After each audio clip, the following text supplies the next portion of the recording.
You guys, how's it going out there?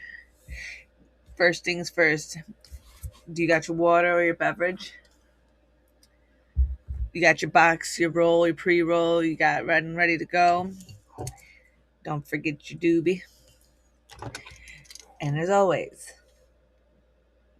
don't forget your lighter. I am your host, Samantha Jett, and this is Offensive Healing. I welcome you guys back for another week. I hope everyone is doing well, and I hope everyone is going through what is this? We're going into a third week now we're in the midst of our third week of the month of January, right? I hope everybody is surviving, thriving, and keeping with their resolutions and their goals. Yeah, maybe a little. I know for me, it's been a little bit up and down and up and down.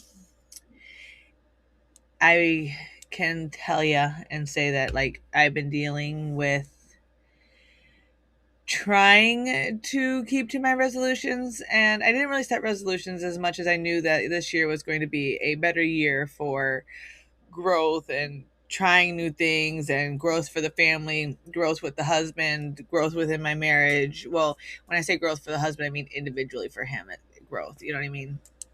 So I kind of have to keep reminding myself when I catch myself wanting to go back onto old patterns and old habits. Because if I say because one more time, that's one of the habits I need to break is my because.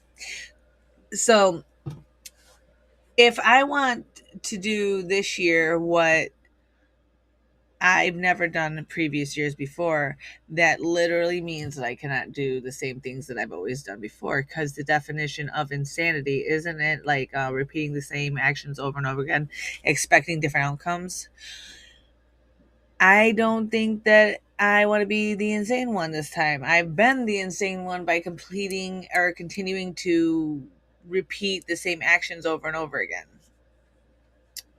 So with that being said, I have to make sure to remind myself. And it's not necessarily a bad thing. Like as I'm going about my day to day, and I kind of tend to see myself drift into old thinking patterns, old ways of, going about stuff.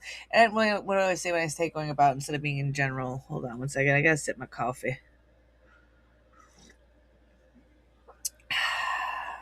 I love my Ember cup. Not sponsored, but I love the Ember cup. I keep it next to my desk. My husband bought it for me quite some years ago, actually, and I've loved it ever since. So hold up, wait a minute. Let me get my thoughts back in it. You know what that means? It's 10:46 a.m. here where I'm at. It's time to smoke in a pancake so we can get this, because I have something in my guts, in my butt that I want to talk about. Not like, ooh, we gotta address this tea. Not that. There's something there that wants to come out, and I know it does. So we're gonna coax her out a little bit, because there I go with that because word again, because I can feel myself being distracted from what I'm trying to do, and I'm not going to do that this time. This is what I mean with my follow through. Anywho,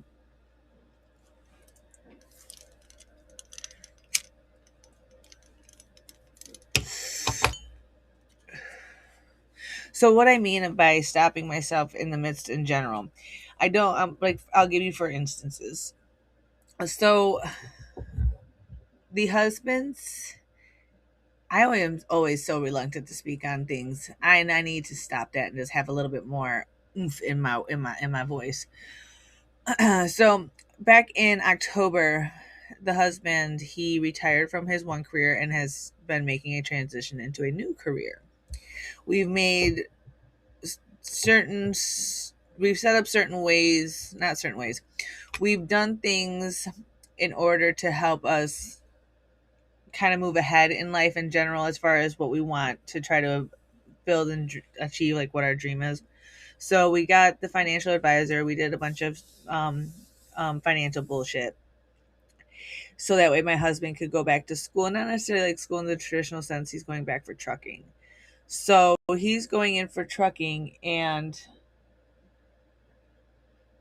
Sorry, I just got distracted by noticing my wallpaper is ripped. Anywho, so he's gone back to school for trucking. So he is focused on that, which is exactly what he's supposed to be doing. But I don't know why this is so hard to speak. Hold on. So I've been here while he's been going through his trucking stuff, and it's like he leaves every day for work, but he's not really at work.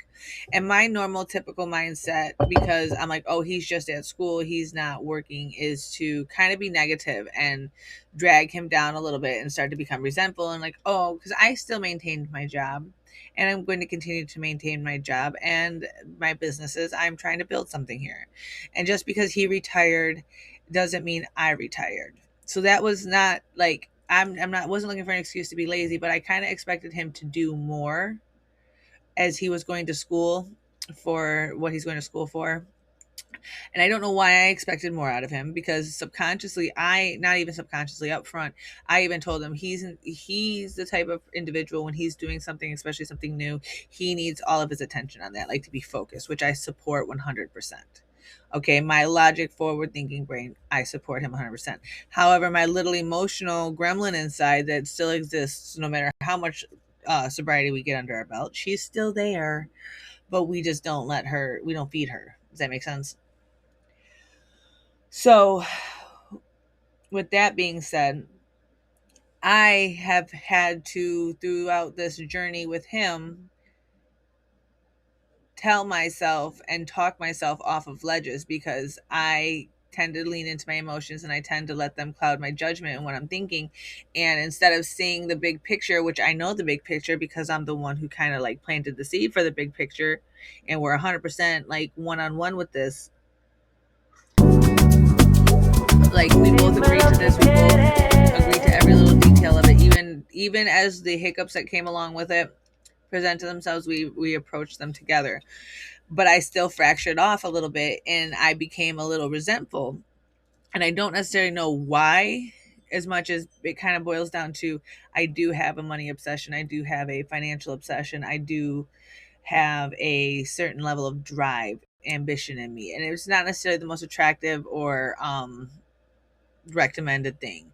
I will address that as it kind of comes along, because it's something I got to learn. It's all about controlling my emotions. So I've had to catch myself literally while I'm sitting here running my businesses, answering my emails, doing my shit, and I'm watching him sleep in because he happens to have the weekends off and he can sleep in. And like, I had to become okay with that. And I never really realized that how me not being able to control everyone around me was going to play when I decided to make changes. Because on top of it, I'm not the type of person who enjoys change. I fought changing whom I was for years. I did not want to make a change. I was one of those people who was stuck in the mindset of, I am never going to change. I don't need to change. Everybody else just needs to change around me to adapt. That's not how the world works, and it took me, unfortunately, a lot of more effort to try to prove that point as logic than it took for me to just make the appropriate changes in my own self as a person and grow and mature.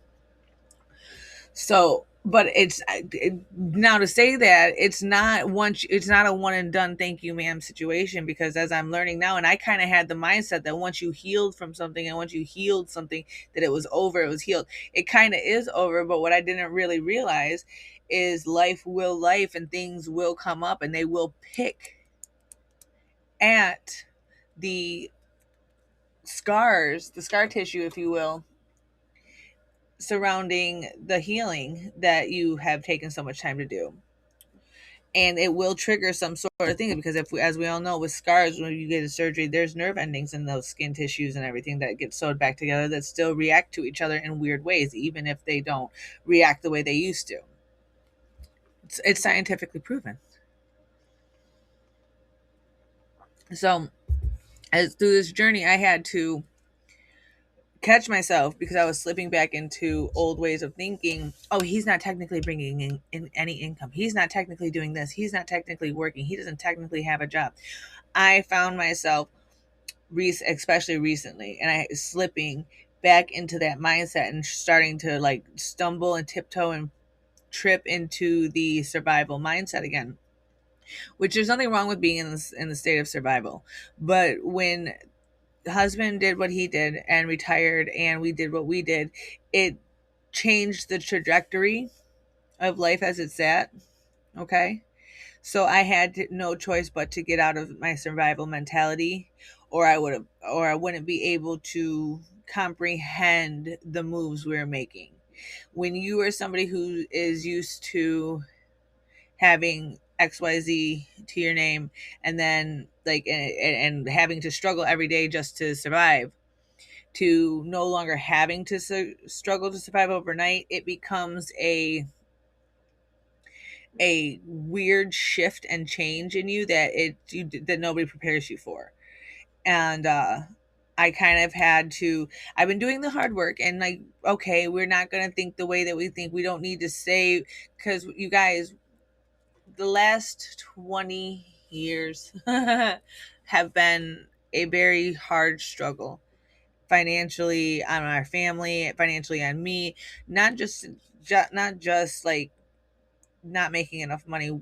Between my husband and I, we made very good money. However, it was not enough in the times that we were bringing up our family to actually be able to breathe. So we spent a lot of months, a lot of years not breathing in between stuff on top of dealing with addiction. And we had magically thought that once we became clean and got addiction free and all that shit, that we would magically just be able to put everything into perspective, and there would just be all this buku money left over because we weren't doing X, Y, and Z anymore. And then when the reality shifted, that like, here we are doing this hard work, and we got sober, and we got this and we got that, it started to feel like we were struggling harder than ever before in our life. And that was due to the main fact of the economy in the United States. America, these last 5+ years, have been up and down, in and out, wonky do. So when you have a unstable economy and unstable financial circumstances, it puts you in a whole different mindset as far as how you think about your day-to-day activities. And I'm not saying that I could be more free with my things. I can't. I need to be more structured with my things. When you're stuck in survival mode, you will do anything just to get that next meal, that next whatever the fuck it is, okay? Next bill paid. You will do anything. And eventually I'll get into those into into depth into that story, because I keep getting references to the fact that my story might be not that far off from a lot of people's, and it might bring some people some closure and lack of shame on themselves. Anywho, so when you're out there doing anything just to get by, you're not focused on one thing. You're not focused on making one thing grow, because there's no time to focus on one thing. But when you're but now that we have had this change, and this change of like, our whole world changed completely, and now we have to focus on important stuff. We don't have to worry about making the dollar, making the meal. It's already there, it's set. So now we just need to focus on the future. Okay, so it's like universe said, all right, here was your struggle. I have now removed this struggle from you. What are you going to do with this gift that I've given you? And so now we have to try to work the scenario and the gifts that we have now in a way that keeps us moving forward versus holding us back. Because at the end of the day, I was not prepared to be able to pull all my irons out of the fire and focus on the main ones, and go back to what my calling is, what I'm supposed to be doing, and doing that. Because this last year, the last few years, it got so rough. Not rough, I don't want to say rough like rough, but it got struggle the struggle got real. We all, I think, felt it this year. Or 25, we all felt it. 24, we felt it as well. And it was just this snowball effect.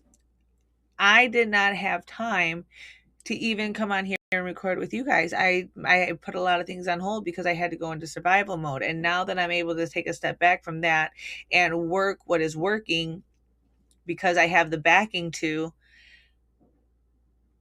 it's amazing. I'm grateful, but nobody tells you how to get out of that mindset and like how hard it's really going to be. Because here I am, like going through right now, we're going through a little bit of a turmoil where I have, like I said, I told you guys in the last episodes, I removed the OnlyFans. I removed certain forms of income that were draining me, not supporting me. And doing that, and then now with my husband being in school right now, I kind of have made myself a little angry because I'm like, okay, I don't see as much monthly as I was, and I'm like, okay, that's like kind of a punch in the gut, from especially for somebody who's got like a financial addiction like I do. And I'm not going to own the financial addiction. I'm not saying that I do. It's just I don't know anybody who doesn't want to make money, who isn't, especially if they own businesses and are a business person. So it's just I got to make sure that it doesn't override my family, override my morals, override my path, override what the fuck that I'm actually trying to do. Because I can do a bunch of shit to make a bunch of money, and I already know that, but I don't want to go there again. Been there, done that, got the t-shirt, got the ticket stubs, still got my wristband in the box packed away underneath the fucking deck. You know what I'm saying? Like, I don't want to ever have to go back and dust that box back off and dig into it, my old hustle box. Do you know what I'm saying? So taking a any I don't want to call it a loss. It's not a loss because I made a choice, an active choice, to remove things from my life. So I've removed them from my life. So that way I can prosper on what is actually meant for me, what universe is actually putting down my path so I can follow it, which, you know, tends to kind of be here with you guys. Because like I said, even in my first episode, you guys, I'm doing this just as much for you as I am for me, because I don't know anybody else who is trying to do what I'm doing besides what I have taught myself by watching the people that aren't, they're not my people, they're not I mean, they're kind of like my tribe, my online tribe, if you will, but I don't know these people. I'm not having conversation with these authors. I'm not growing up with them. I'm literally just out here doing the work, the stomping on the ground of trying to grow into a human that I once dreamed could exist. And I know I can build it. I'm obviously living proof because I'm not where I was last year, and last year I was not where I was the year before, and so on and so forth. So, I, like I said, I'm doing this just as much for you as for me, because I don't want to go back to the way shit was. I don't know about you, but these last 20 fucking years have been so trying, bro. The ups and the downs, the emotional roller coaster. Like, when and if I ever write the book, you will be astounded, because I swear the ups and the downs have been tremendous. And that's kind of what this podcast is about too. It's a way for me to put my stuff out there so that way I can find the ones who want to do what I'm doing, and maybe we can do this together. And I know that I just don't want to be the same person I was last year, the year before, and I don't ever want to have to go back to the way things were. I'm ready to be able to manifest and grow myself into the person that I know I'm going to be, and I know that you're going to be. We are going to do this together, because together we're perfectly what? We're perfectly what? Perfectly imperfect in a perfect world. And that is okay to say. Feels good to have this Samantha back. It does. I have a certain level of oomph in my oomphiness. My oomph is back. Even though I keep wanting to let it go, bye bye, and I taper off, I will keep this hoe in check. Okay. It's like, no, we are going to do this one way, shape, form, or another. Because I love me like I love you like I love me, and I love me a shit ton. And I don't want us to get into versions of ourselves that need this version to pluck them out ever again. And it's not setbacks or failures, you know what I mean? I won't sit here and say that for the last year and a half that I've been off here, or 7 months I've been off here, that I've done no growing and I've gone backwards. I didn't go backwards I didn't go forward. It was a period of learning and trial and tribulation.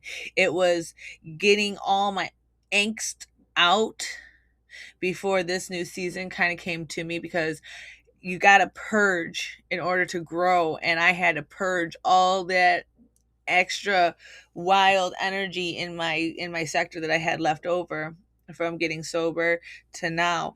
There was a lot pent up and emotions that I didn't know what they were, so I had to kind of figure them out and go with it. So that's what I'm saying. Last year it was not it, there was growth in a small way, but it was a significant way for me,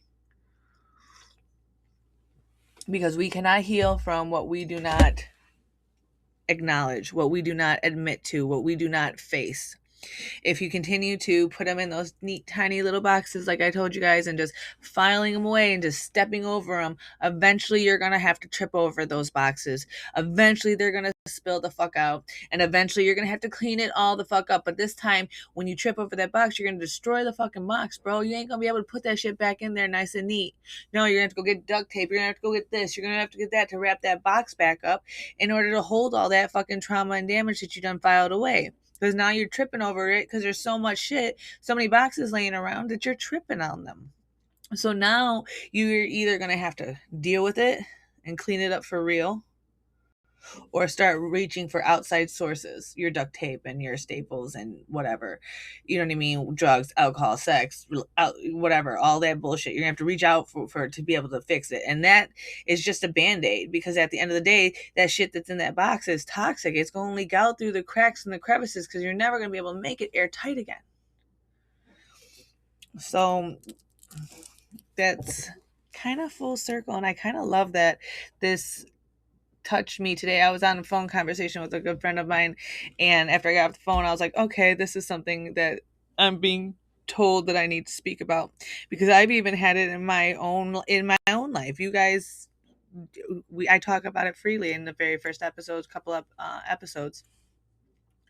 But even like this week, I've had to check myself before I fucking wrecked myself, and realize, okay, you're thinking and looking at things through the same old struggle, survival mode lenses. We need to wipe them off, have faith in what we're doing, and move forward.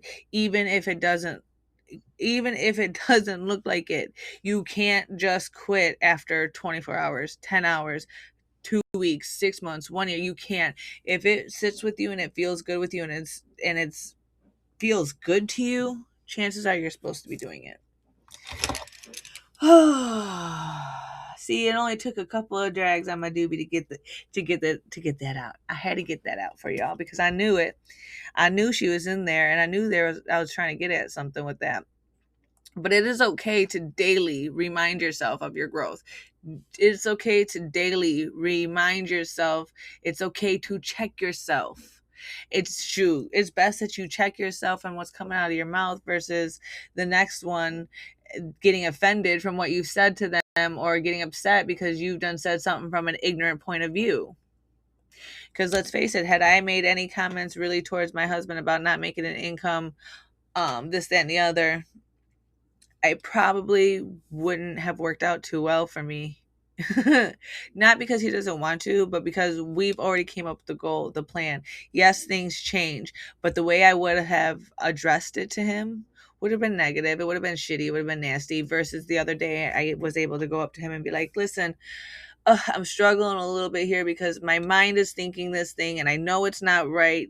And I kind of just need you to like remind me of what we're doing when I get like this, so that way I can be accountable and not lose sight of the dream. Because sometimes you can lose sight of the dream and the journey and the end result based on the outcome. You know, while you're on the journey, you're struggling through it, you can actually lose sight on where you're going. Do you know what I mean? You can get caught up in the right in front of you versus the bigger picture. And you gotta remember, especially when traveling, especially when on boats and shit, you gotta look ahead. You can't look down, you gotta look ahead.